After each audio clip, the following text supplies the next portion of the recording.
海影号一艘真正的隐身战舰，它能在水上悄无声息地航行，不被雷达和声呐发现。听上去像是科幻片里的高科技装备，但它真的存在过。乍一看，它和一款战机极其相似，就是 F-117，美国的第一款隐身战机。海影号的诞生源于一个离奇的意外。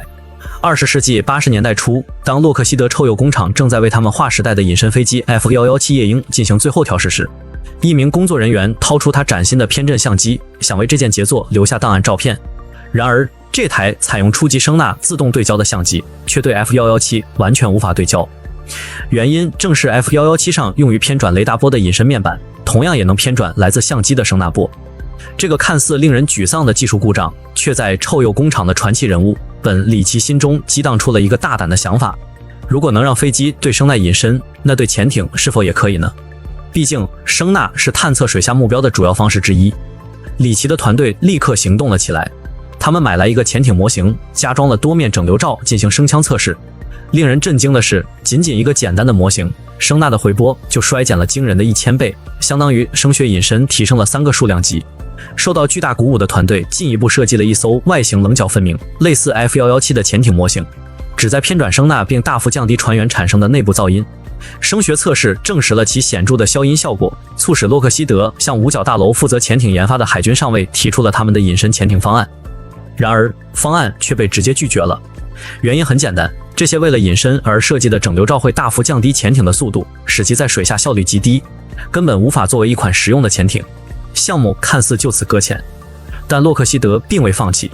问题不在于隐身技术无效，而在于它不适合在水下高速移动。此时，一种新型的双体船设计引起了他们的注意，这就是小实线面双体船。这种船型以其高速、高稳定性的特点著称，且大部分船体能保持在水面之上。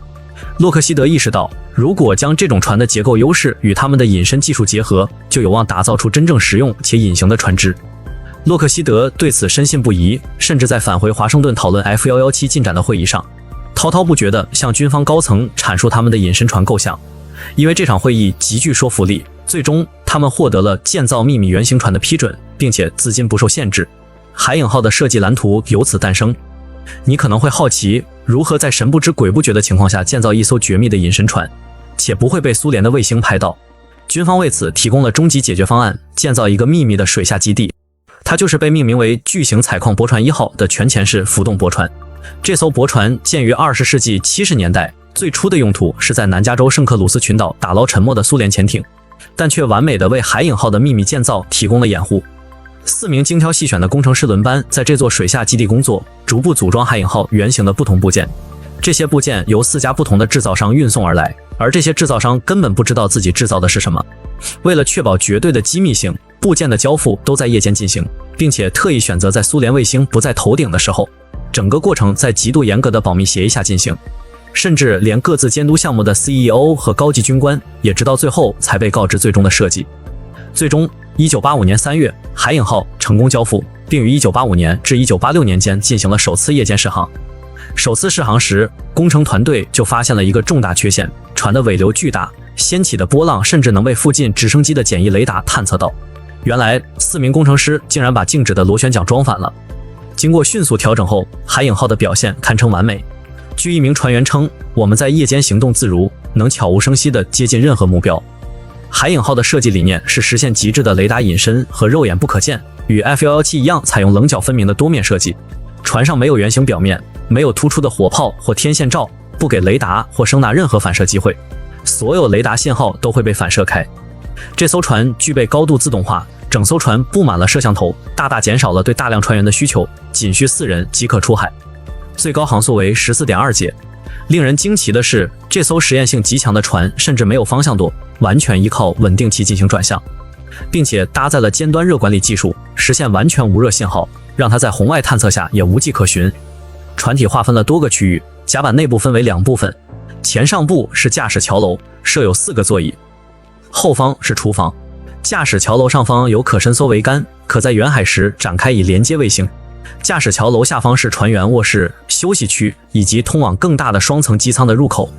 机舱内有双柴油发电机。船尾是有效载荷舱，地板上有一个大开口，可用于在隐身状态下进行补给。海影号的设计使其在巨浪中仍能运行，远超海岸警卫队船只的能力。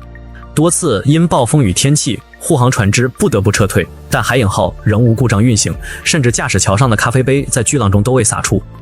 为了验证它的雷达隐身能力，洛克希德还曾把整船放进加州死亡谷的干湖床，用一个简易塑料池模拟海面，测试苏联卫星能否发现它。最终证实设计成功，苏联卫星无法探测到这艘船。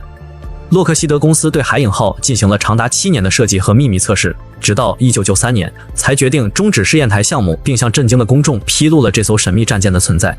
在接下来的13年里，洛克希德与美国海军利用该平台进行了各种测试，逐步将隐身技术应用于美国海军的其他船只。20世纪后期，海军启动了下一代驱逐舰的研发，即朱姆沃尔特级驱逐舰。朱姆沃尔特级驱逐舰的诞生，正是海影号隐身技术研究的直接成果。海军对该隐身船项目寄予厚望，设想以32艘新驱逐舰组成舰队，作为未来海军力量的核心。不过，朱姆沃尔特项目并不圆满，因造价高昂、用途有限和技术过时等问题，原定的32艘计划最终只建了3艘。此后，海影号成为各类海军新技术的试验平台，最终在2006年退役，并被拍卖拆解。